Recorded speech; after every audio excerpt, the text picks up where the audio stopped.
মঙ্গলবার ভোট প্রচারে বেরিয়ে নজরকালীন মাদার গাজল বিধানসভা কেন্দ্রের কংগ্রেস প্রার্থী প্রেম চৌধুরী। এদিন তিনি গাজল বিধানসভার গাজল শহরে পায়ে হেঁটে র্যালি করে জোর কদমে ভোট প্রচার চালান। বেশ কিছুদিন আগে গাজল বিধানসভায় কংগ্রেস প্রার্থী বদল হয়। প্রথম প্রার্থীর নাম ছিল সঞ্জয় সরকার। প্রথমত প্রার্থী ঘোষণা হওয়ার বেশ কিছুদিন পরে হঠাৎ কংগ্রেসের প্রার্থীর রদবদল হয় এবং পরবর্তীতে প্রার্থী হয় গাজলের ব্লক কংগ্রেস সভাপতি প্রেম চৌধুরী।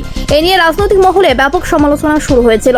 কংগ্রেস প্রার্থীর রদবদলের পরে এবং নতুন প্রার্থীর নাম ঘোষণা হওয়ার পর আজকে গাজল বিধানসভার নতুন কংগ্রেস প্রার্থী প্রেম চৌধুরীর সমর্থনে কংগ্রেসের নেতা কর্মীদের নিয়ে জাতীয় কংগ্রেস কার্যালয় থেকে মিছিল শুরু হয়ে পুরো গাজল শহর পরিক্রমা করে জাতীয় কংগ্রেস কার্যালয়ে এসে শেষ হয়। এদিন গাজল শহরে পায়ে হেঁটে র্যালির মাধ্যমে ভোট প্রচার চালান গাজল বিধানসভার কংগ্রেসের প্রার্থী প্রেম চৌধুরী। মালদার গাজল থেকে সামিম রেজা রিপোর্ট, নিউজ সান টিভি।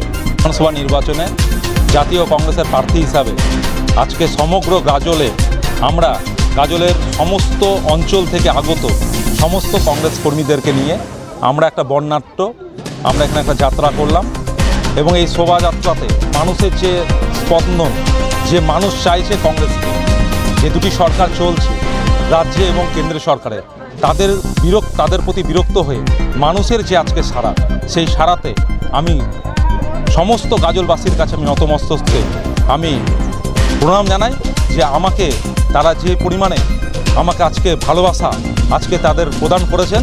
এর জন্য আমাদের প্রথম বার্তা হচ্ছে গাজল পিছিয়ে পড়া জায়গা।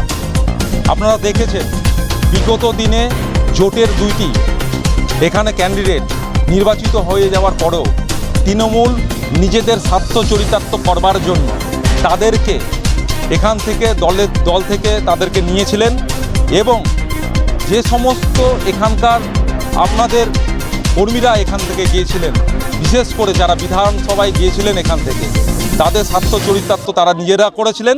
গাজল